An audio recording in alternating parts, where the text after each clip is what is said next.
Okay, let us do prayers. Om Ajnanatik Andasya Jnananjana Salakaya Chakshurunmritam Yena Tasmai Shri Guruve Namaha Namo Vishnupadaya Krishna Prasthaya Bhutale Srimate Bhaktivedanta Swami Tinamne Namaste Saraswate Deve Gauravani Pracharane Nirvishesha Shunyavadi Pachyatya Deshatharane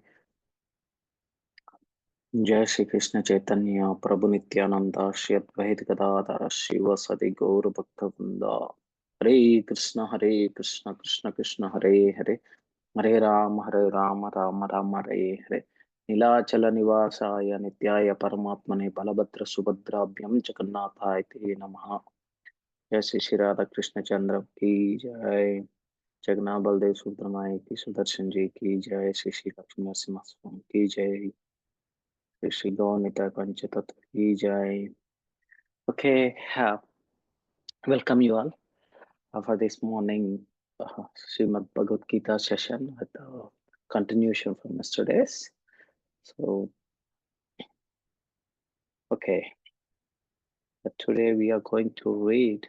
I'm not gonna share the screen because I have to this like I have some settings. I have to change the settings.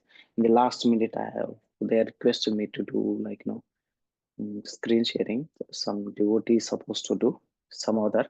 So I hope you all can understand that. So I'll just go ahead with this. Today's chapter's name is the 14th chapter from Srimad Bhagavad Gita, the three modes of material nature.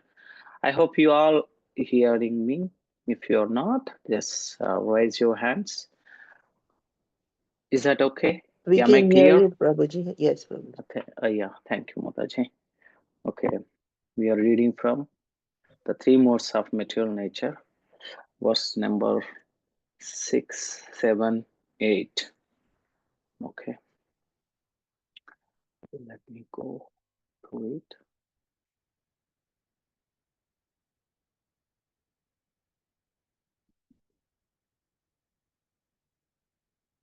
Okay. Tatra sattvam nirmalatvat prakashakam anamayam sukha sangena badnati jnana sangena changaha. O sinless one, the modes of goodness, being purer than the others, is illuminating and it frees one from all sinful reactions. Those situated in that mode become conditioned by a sense of happiness and knowledge. And verse number 7. Rajo ragatmakam vidhi trasna sanga samudbhavam tannibadhnati kaunteya karma sangena dehinam. The mode of passion and born of unlimited desires and longings, O son of Kunti, and because of this, the embodied living entity is born to material fruit reactions. And verse number 8. Tamastvad ajnanajam vidhi mohanam sarvadehinam Pramadalasya nidrabhistan bharata. O son of Bharata, know that the mode of darkness, born of ignorance, is the delusion of all embodied living entities. The results of this mode are madness, indolence, and sleep, which bind the conditioned soul. Okay. Translation purport by Srila Prabhupada ki jai. Om Namo Bhagavate Vasudevaya. Om Namo Bhagavate Vasudevaya. Om Namo Bhagavate Vasudevaya. Just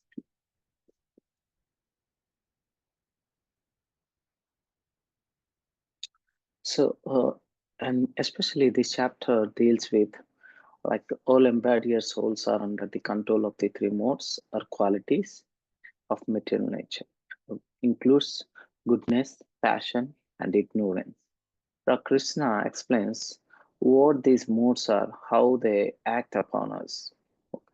how one transcends them, and the symptoms of one who has attained the transcendental state. So here, so we see that, see, um, the question may be raised why the living entities are situated in different conditions and who has arranged this. The answer is that it has been done by the Supreme Personality of Godhead. Without anyone's help, the Lord has his own energies. Parasya Shaktir Vividhaiva Shruyate. So, as mentioned in Chaitanya Charitamrita, like, and one of them, namely the external energy, creates the material world and the varieties of happiness and distress for the conditioned souls under the supervision of the Lord.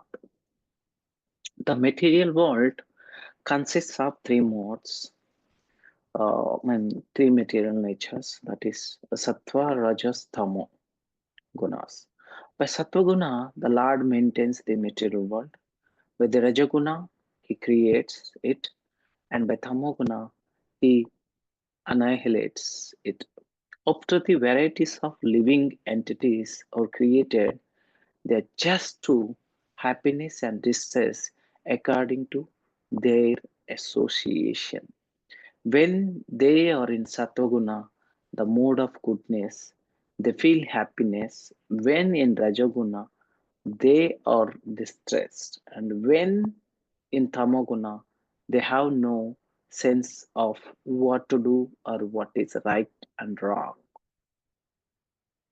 So, in this context, like uh, we go one by one. Here it says Tatra Sattvam Nirmalatvat Prakashakam Anamayam Sukasangena Badnati Jnana Sangena Changaha. So the living entity is conditioned by material natures of various types. One is happy, and another is very active, and another is helpless. So all these types of psychological manifestations are causes of the entity's conditions status in nature. How they are differently conditioned is explained in the as like no Bhagavad Gita.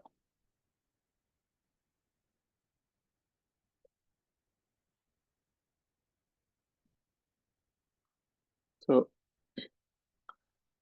the mode of goodness is first considered the effect of developing the mode of goodness.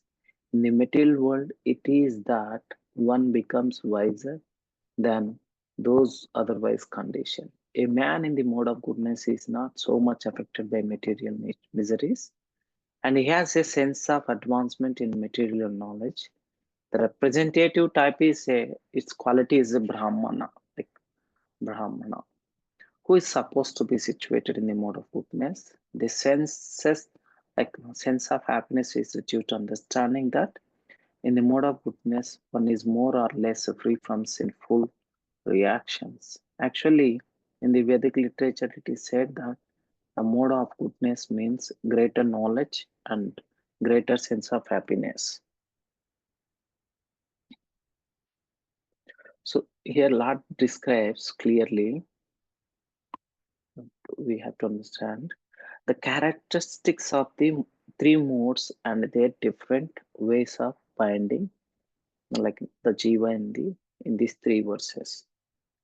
Of like no three tatra sattvam, I mean produces knowledge, which is prakashakam, and happiness, contrary to suffering, anmayam, which literally means health, arising from its purity. Accordingly, it is said that Prakasha Sukha Karanam Sattvam. The cause of illumination and happiness is Sattva.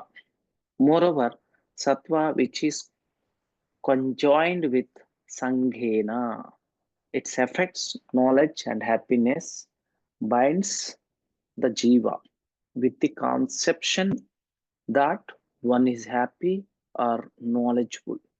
It should be understood that Knowledge means knowledge of the real nature of a material object. And happiness means tranquility of the senses and the body. So that's how we experience, right? When we experience um, happy, so happiness comes through, which is favorable to our body and mind. Like when we feel something, we like these things are especially in our family, kids, if they're in a good standard, like education, they appear for some public exam. This will be the um, you know schooling end of the in a SSC or board, and before plus one plus two, kids appear for the public exam. They score top in the exams. Then we feel so happy. Then when we hear that news, from ears it goes to mind, from mind it goes to heart. Then automatically we feel happy. So that happiness which we experience very initially with mind, then that we converted that happiness to body. How? By accepting and a favorable item, by honoring that item, we get bodily also happiness. And here in good mode of goodness, so when people are in mode of goodness, their food items also changes. They take sattva items, mode of goodness and favorable items. Not that okay, they may take little, consume little bit spices, but they don't harm. Even offering vegetables, we may we are killing the vegetables, but by killing the vegetables, so we don't really have much sin, sang um, comes, because we offer to Lord. When we offer to Lord, so this becomes sanctified. That's what Krishna says in Bhagavad Gita.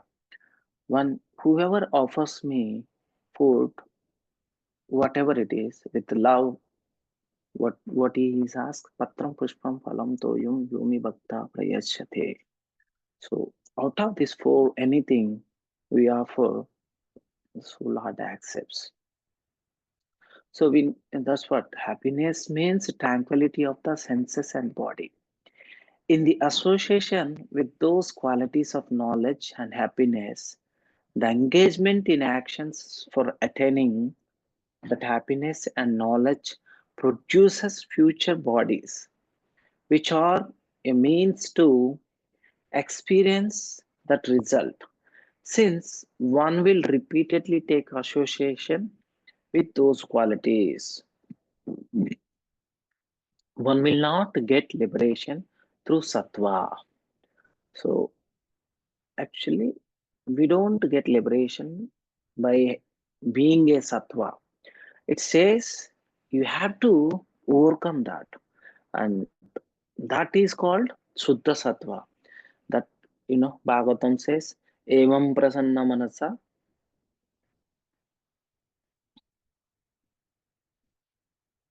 So we have to overcome mode of even mode of goodness. We have to come to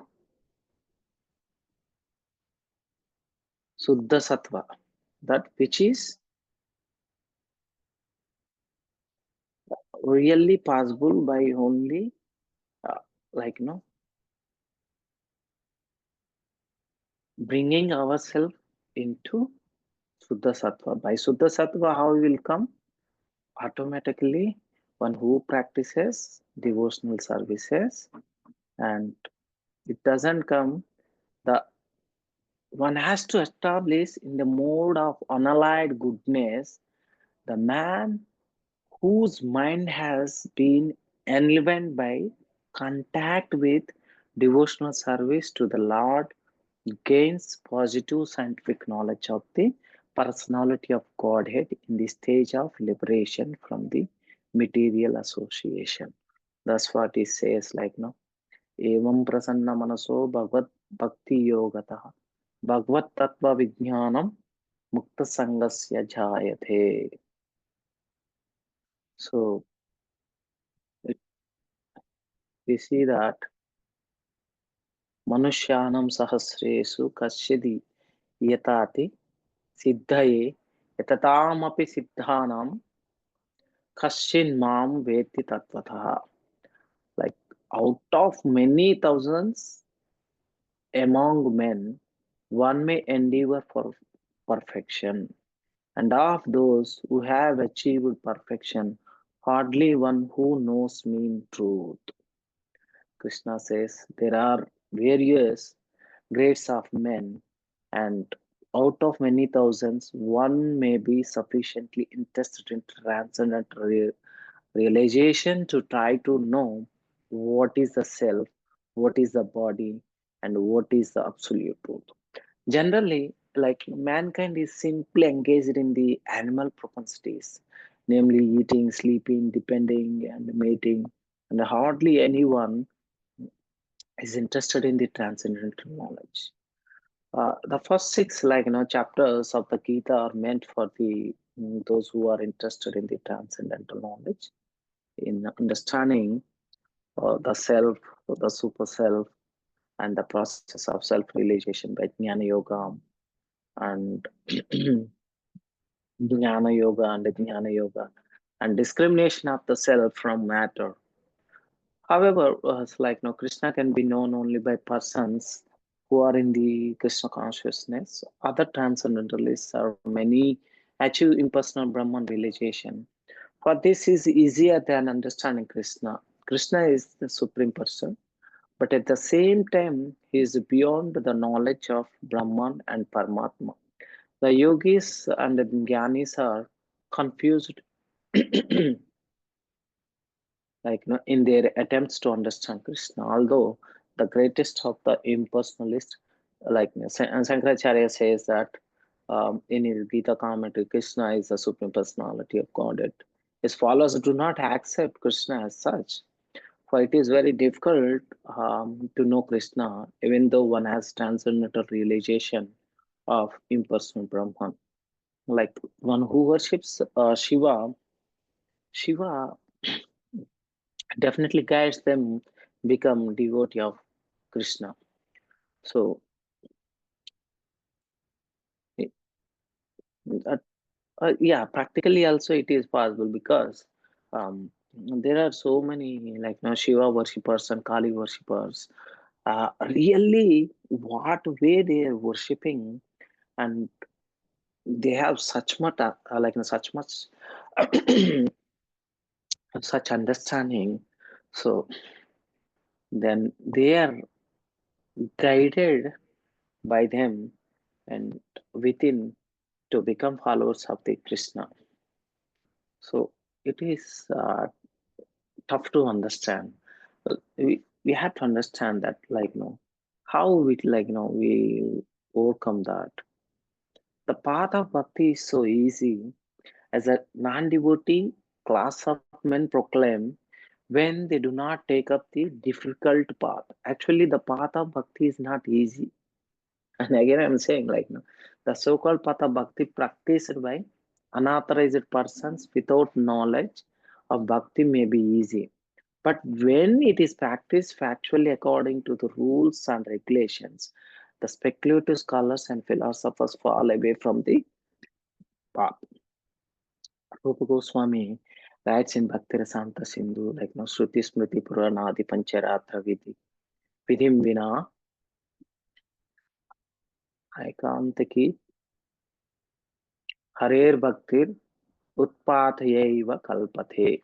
Like, he says that devotional service of the Lord that ignores the authorized Vedic literature like the Upanishads, Puranas, and Narada Pancharatra is simply an unnecessary disturbance in society. So we go to like next verse. The difficulty is here is that when living entity is situated in the mode of goodness, he becomes conditioned to feel that he is advanced in knowledge and is better than others. In this way, he becomes conditioned. The best example are the scientists and the philosophers. Each is very proud of their knowledge, and because they are generally improve their living conditions, they feel a sort of material happiness. This sense of advanced happiness in conditioned life makes them born by the modes of goodness of material nature. As such, they are attracted towards working in the mode of goodness, and as long as they have an attraction for working in that way, they have to take some type of body in the mode of the modes of nature. Thus, there is no likelihood of liberation or of being transferred to the spiritual world. Repeatedly, one may become philosopher, a scientist, or a poet, and repeatedly become entangled in the same disadvantages of birth and death. But due to the illusion of the material energy, one thinks that uh, that sort of life is pleasant. So when we go to next verse, it says that Rajo Ragatmakam Vidhi Trishna Sanga Samudbhavam Tan Nibadhnati Kaunteya Karma Sangena Dehinam. He says that, O son of Kunti, the rajas consisting of mutual attraction between men and women, and which gives rise to longing for the unattained and attachment to the attained, binds the jiva with attachment to action. Rajasi said,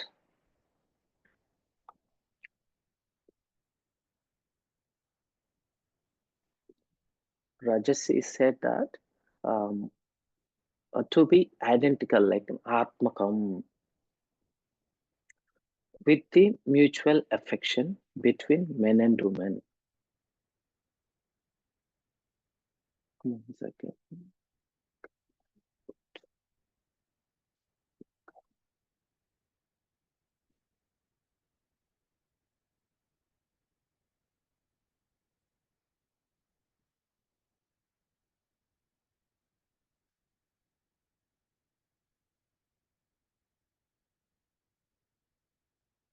Men and women and raga. Since that affection is both the cause and effect of increased rajas. Moreover, rajas gives um, rise to the desire for sense objects, especially trishna, like no, there's such a sound and the desire for association, sangha, with the sons, friends, and others. Accordingly, the following definition is given, and raga trasna sangha karanam raja.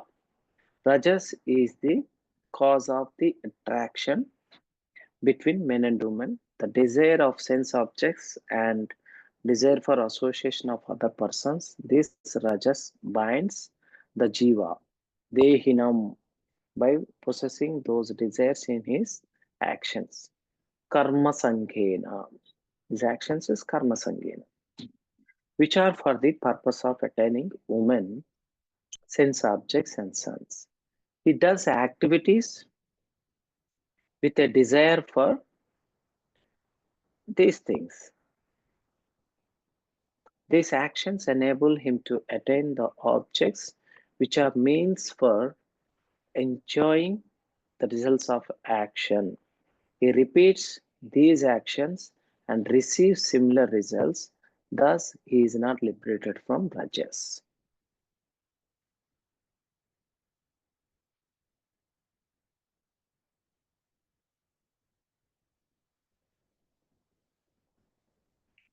So, I mean, the Lord says, like, how do we understand this? Okay, the Lord says that. Chaturvarnam, Chaturvarnyam, that means the four castes or four divisions of human society. You have heard that there is a caste system in India. Like, what are those caste systems? Sometimes, like, Indians are criticized by the outsiders that they have caste system. But here, the Lord says, Chaturvarnyam Maya system, Gunu Karma Vibhavashaha. This caste system is created by him personally.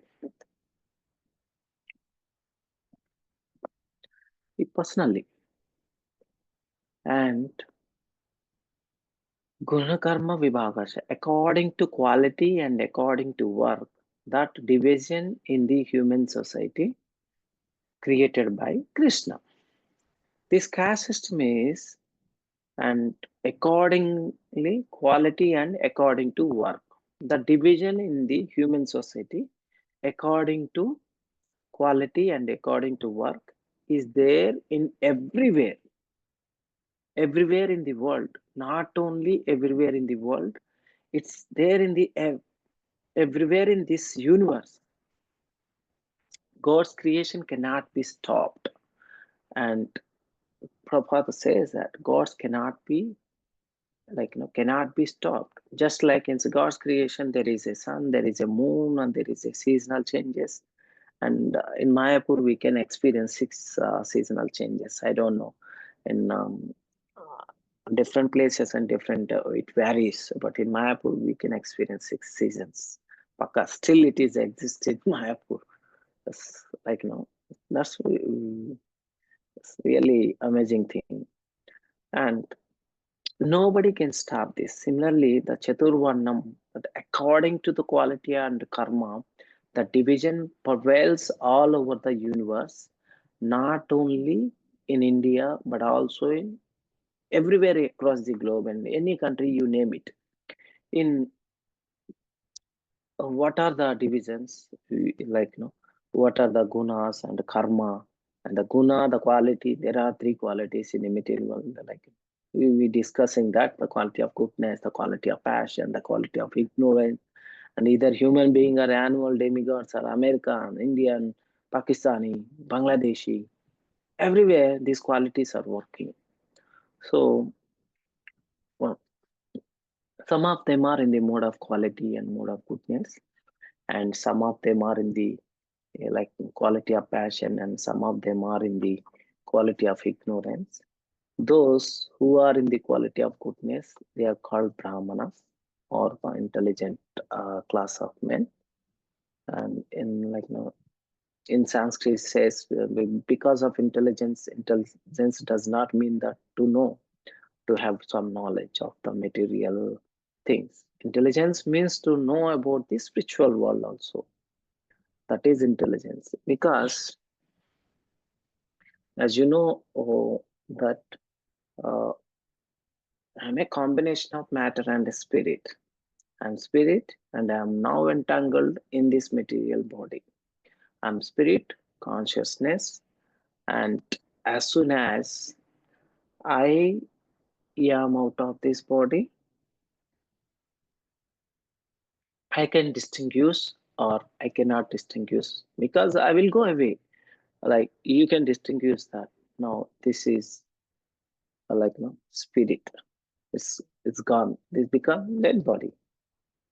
In the material body, it is very sometimes it pain, it's a plain thing also we can understand. Therefore we should not only have perfect knowledge of this matter, but we should have perfect knowledge of the spirit also. If we are actually intelligent, uh, like when they are called, therefore the brahmanas, brahmanas, their intelligence is high. So that's why they're called brahmanas. Brahma janati iti brahmana. Brahmin, it is in English, we call as per meaning or transcription. But real word brahmana means, and where it from this brahmana word comes. Brahma Janati Brahmana. That means one who knows the spirit, the spiritual one who has got no complete knowledge of the spiritual world is called Brahmana. How come one becomes Brahmana? Like now you will find distinctly that Chaturvarnyam Maya system Gunakarma Vibhagasha. The four divisions of qualitative divisions is set by according Krishna, quality and karma. Never says according to birth. You will find according to birth it is not said here. Krishna says that the quality of quality and karma, and it is now misrepresented that the Brahmana's son is trying to designate himself as Brahmana, but according to Bhagavad Gita, that is not sanctioned. Bhagavad Gita says according to quality. If you go into more, um, in a fourth chapter, he says that Bhagavad Gita, Chaturvanya Maya system, Guru Karma Vibhagasha Tasya Akartharam Api Mam Vidhi Akartharam Avyayam. The Lord is creator of everything. Everything is born from Him. Everything is situated by Him. And everything, after annihilations, rests in Him. He is therefore the creator of the four divisions of the social order, beginning with the intelligent class of men, technically called Brahmanas, due to their being situated in the mode of goodness. Next is the administrative class, technically called Kshatriyas, due to their being situated in the mode of passion. The mercantile men, called the Vaishyas, are situated in the mixed of mode of excuse me, modes of passion and ignorance. And the Sudras or labor class are situated in the ignorant mode of material nature. In spite of his creation, like creating a four divisions of human society, Lord Krishna does not belong to any of these divisions because he is not one of the conditioned souls like us. A section of whom form human society. Human society is similar to any other animal society, but the elevate men toward work is determined by the modes of material nature, which he has acquired. Such symptoms of life, according to different modes of material nature, are described in the eighth, 18th chapter of Bhagavad Gita. We can see that a person in the Krishna consciousness, however, is like it's above even in the Brahmanas because Brahmana by quality is supposed to know about the Brahman, the supreme absolute truth.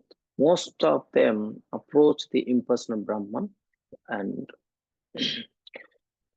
manifestation of Lord Krishna, but only a man who transcends the limited knowledge of a Brahmana and reaches the knowledge of the Supreme Personality of God, Lord Sri Krishna, becomes a person in Krishna consciousness, or in other words, a Vaishnava Krishna consciousness knowledge of the Supreme Personality of Godhead. Lord Krishna becomes a person in Krishna consciousness, or in the other words, a Vaishnava Krishna consciousness includes knowledge of all different plenary expansions of Krishna, namely Rama, Narasimha, Varaha. However, as Krishna is transcendental to this system of four divisions of human society, a person in Krishna consciousness also transcendental to all divisions of human society, whether we consider the divisions of community, nation, or species. Okay, and that's what he says that, like no,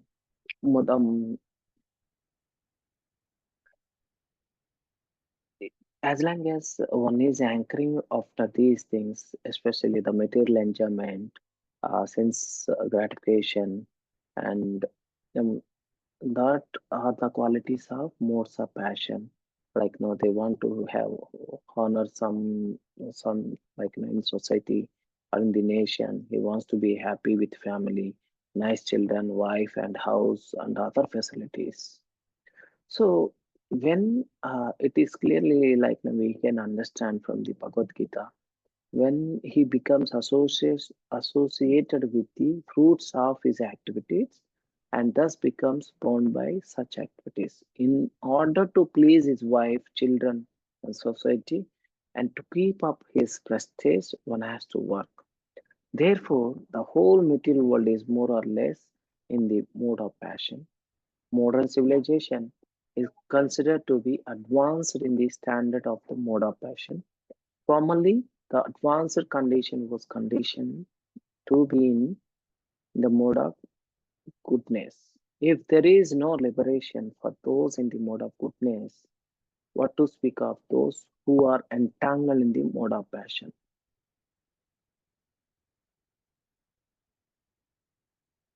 So next verse he says that tamastvam ajnanajam vitti mohanam sarvadehinam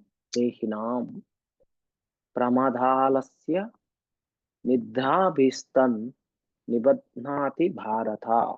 Okay, I have time. Okay. Yeah, it says a specific application of the word tu is very significant. This means that mode of ignorance is very peculiar qualification of the embodied soul. The mode of ignorance is just the opposite of the mode of goodness. In the mode of goodness, by development of knowledge, one can understand what is what. But the mode of ignorance is just the opposite. Everyone is under the spell of the modes of ignorance becomes mad, and a madman cannot understand what is what. Instead of making advancement, one becomes degraded.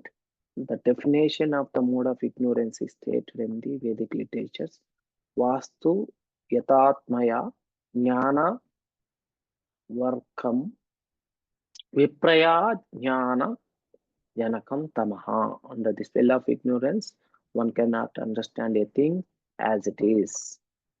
Okay, it says that when the guna becomes prominent, it spreads its effects. This is explained in two verses. When sattva is prominent, it attaches the jiva to happiness, its effect. When rajas is strong, it attaches the jiva to actions. When tamas is strong, it attaches the jiva to carelessness or error, like and covering knowledge, producing ignorance. Jnanam avratya. So, like for example, everyone can see his grandfather has died, and therefore he will also die. Man is mortal.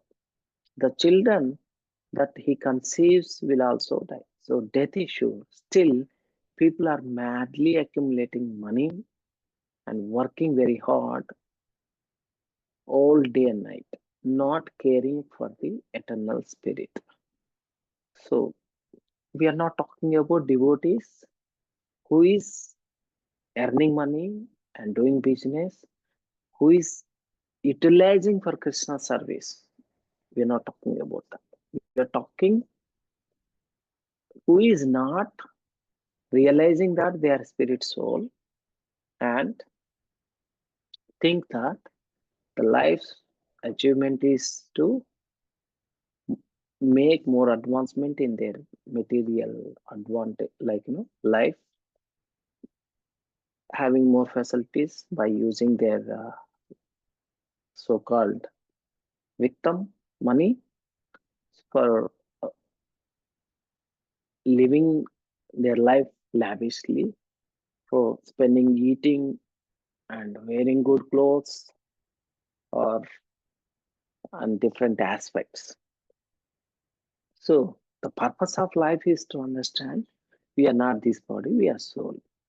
The spiritual advancement. It is not the purpose, then These people are called careless. They are in ignorance. So such people are very lazy. When they are invited to associate for spiritual understanding, they are not much interested. They are not even active like the man who is controlled by the mode of passion. Thus, another symptom of no one embedded in the mode of ignorance is that he sleeps more than is required. Acharyas, everyone says 6 hours is sufficient for us to. Okay, it is different when we are tired or not healthy, but we cannot make it as a general that okay, I can also sleep. I'm a devotee practicing bhakti, so I'm in mode of goodness. By sleeping 8 hours, it will not be considered. But actually, when a person is in mode of goodness, so automatically he wakes up in the early morning and will not sleep more than 6 hours because all senses are under control and he trains himself in such a way which the impediments overcome and he is in a proper state. He cannot be controlled by the impediments. Okay. But a man in the mode of ignorance sleeps at least 10 or 12 hours a day. Such a man appears to be always dejected and is addicted to intoxicants and sleeping. There are the symptoms of a person conditioned by the mode of ignorance. Okay. So then in the upcoming verses, and we can discuss more when Rajas and Tamas disappear, Sattva becomes prominent. Then Krishna says that, oh, descendant of Bharatas, when Rajas and Sattva vanishes, Tamas becomes prominent. When Tamas and Sattva disappear, Rajas becomes prominent. The future verses. Jagat Guru Srila Prabhupada ki jai. Hare Krishna, Krishna Krishna, Hare Hare, Hare Rama, Rama Rama, Hare Hare. Hare Krishna, Prabhuji. Pranams, Yeah. Pranams to everybody assembled. Hare Krishna. Yes, Mataji. Vancha kalpatarvasya kripa sindhubhyo vacha patitanam pavanebhyo vaishnavebhyo namo. Any comments? Hare Krishna, Prabhuji, and with Pranam. Thank you very much. Thank you, Prabhuji, for a detailed explanation. Thank you very much. Jai. Thank you, Prabhuji. Hare Krishna. Hare Krishna, Prabhuji. Thank you very much. Thank you, Prabhuji. Hare Krishna. Dandavat Pranams. Hare Krishna. Dandavat.